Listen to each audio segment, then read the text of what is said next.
మన ప్రభువును మన రక్షకుడు అయిన యేసుక్రీస్తు నామమున అందరికీ వందనాలు. దేవునికి స్తోత్రాలు. సమాధానకర్తయగు దేవుడు, సత్యవంతుడగు దేవుడు మనల్ని ప్రేమించి మనకు అనుగ్రహించిన ఈ నూతన దినమును బట్టి సమస్త మహిమ ఘనత ప్రభావములు యేసయ్యకు మాత్రమే చెల్లునుగాక. ఆ అద్వితీయ సత్యదేవుడు ఈ నూతన దినములో మనకు అనుగ్రహించిన దేవుని యొక్క వాగ్దానము కృపావార్త. ఫిలిప్పీలకు రాసిన పత్రిక 4వ అధ్యాయము 9వ వచనం. మరియు మీరు నా వలన ఏమి నేర్చుకుని అంగీకరించితిరో, నా యందు ఉన్నట్లుగా ఏవి వింటిరో, ఏవి చూచితిరో అట్టి వాటిని చేయుడి. అప్పుడు సమాధానకర్తయగు దేవుడు మీకు తోడై ఉండును. దేవునికి స్తోత్రం కలుగునుగాక, దేవునికి మహిమ కలుగునుగాక.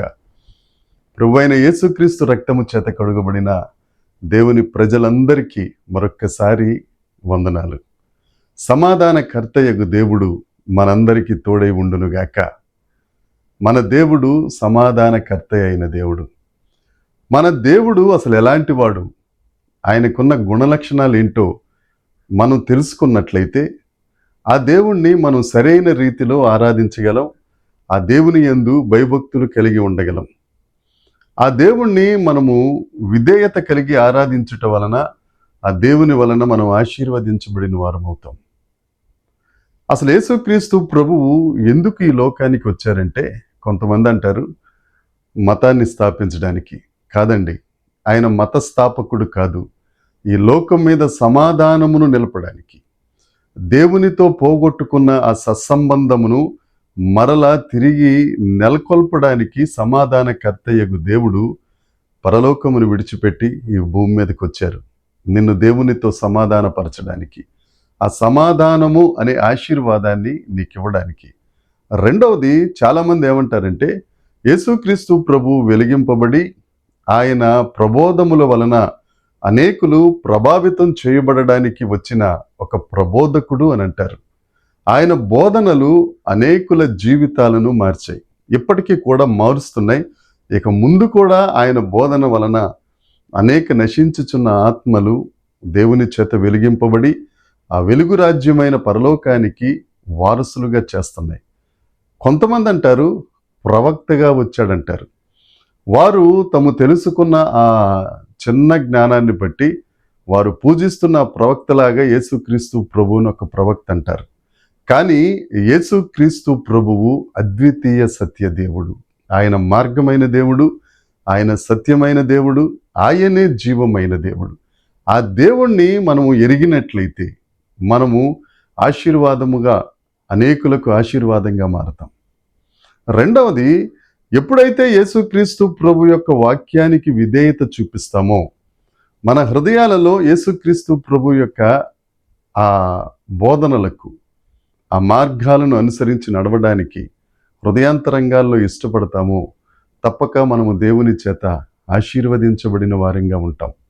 ఆ దేవుడంటే ఏంటో తెలుసుకుంటే, ఆ వాక్యానికి మనలో చేర్చుకుంటే, ఆ వాక్యాన్ని మనం వింటే, ఇప్పటి వరకు శాపాస్పదమైపోయిన మన బ్రతుకులను ఆశీర్వాదాస్పదముగా మార్చగలిగిన గొప్ప దేవుడు సమాధానకర్త అయిన యేసుక్రీస్తు ప్రభువు ఒక్కరే.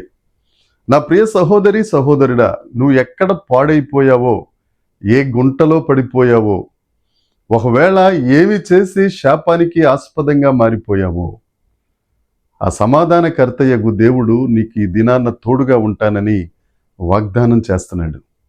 ఆయన ఇమ్మానుయేలు దేవుడు. నీ మొదటి ఊపిరి తీసుకున్న దగ్గర నుంచి నీ ఆఖరి ఊపిరి విడిచేంత వరకు నిన్ను విడువని దేవుడు, నిన్ను ఎడబాయని దేవుడు, నీకు తోడుగా ఉండే దేవుడు. ఈ మధ్యకాలంలో చాలా బంధాలు వస్తాయి, అనుబంధాలు వస్తాయి, వెళ్ళిపోతారు, విడిచిపెడతారు, ఇష్టం ఉంటే పొగుడుతారు, కష్టమైతే అవమానిస్తారు. కానీ నువ్వు ఏ స్థితిగతుల్లో ఉన్నా నిన్ను విడువని దేవుడు, నీతో ఎల్లప్పుడూ సమాధానంగా ఉండే దేవుడు, నీ హృదయంలో శాంతినిచ్చే దేవుడు యేసు ప్రభు ఒక్కరే. ఈ లోకంలో శాంతినిస్తుంది, కానీ అది సంపూర్తిగా ఉండదు.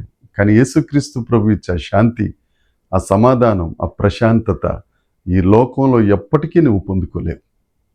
నా ప్రియ సహోదరుడి, మరొకసారి నువ్వు ఏ పరిస్థితుల్లో పడిపోయావో, ఉన్న సమాధానాన్ని పోగొట్టుకొని అసమాధానంతో ఏమీ అర్థం కాక ఏం చెయ్యాలో తోచని పరిస్థితుల్లో ఉన్నావేమో, యేసయ్య అంటే ఎవరో అర్థం చేసుకో.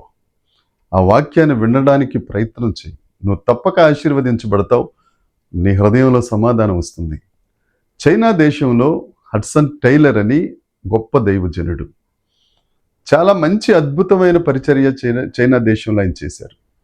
ఆయన దగ్గరికి వెళ్ళి అడిగితే, హడ్సన్ టైలర్ నువ్వు ఎలా చేయగలిగావు ఈ పనులని అంటే, ఒకే మాట సమాధానం చెప్తాడు ఆయన. దేవుడు నాకు తోడై ఉన్నాడు కాబట్టి నేను ఎలాంటి కార్యమైనా చేయగలుగుతాను. ఆ దేవుడే నిన్న నేడు నిరంతరం ఏకరీతిగా ఉన్న సమాధానకర్త అయిన దేవుడు. ఆ దేవుడు నీకు తోడుగా ఉంటానని ఈ దినాన వాగ్దానం చేస్తున్నాడు. ఆ సమాధానకర్త యగు దేవుడు నీకు తోడుగా ఉండునుగాక. ఆమేన్. ప్రార్థన చేసుకుందామా?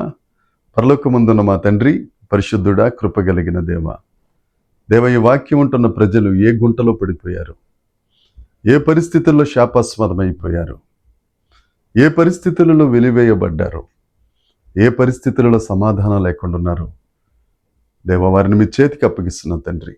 వారి హృదయాలలో నీ సమాధానం, నీ ప్రశాంతత మీరు అనుగ్రహించి మీరే వారికి తోడుగా ఉంటారని నమ్ముతూ వారిని ఆశీర్వదించినందుకే నీకు స్తోత్రాలు చెల్లిస్తూ యేసుక్రీస్తు నామమున ప్రార్థించి అడిగి వేడుకొనుచున్నాము తండ్రి. ఆమేన్. దేవుని కృప మనందరికీ తోడై ఉండునుగాక. ఆమేన్, ఆమేన్, ఆమేన్.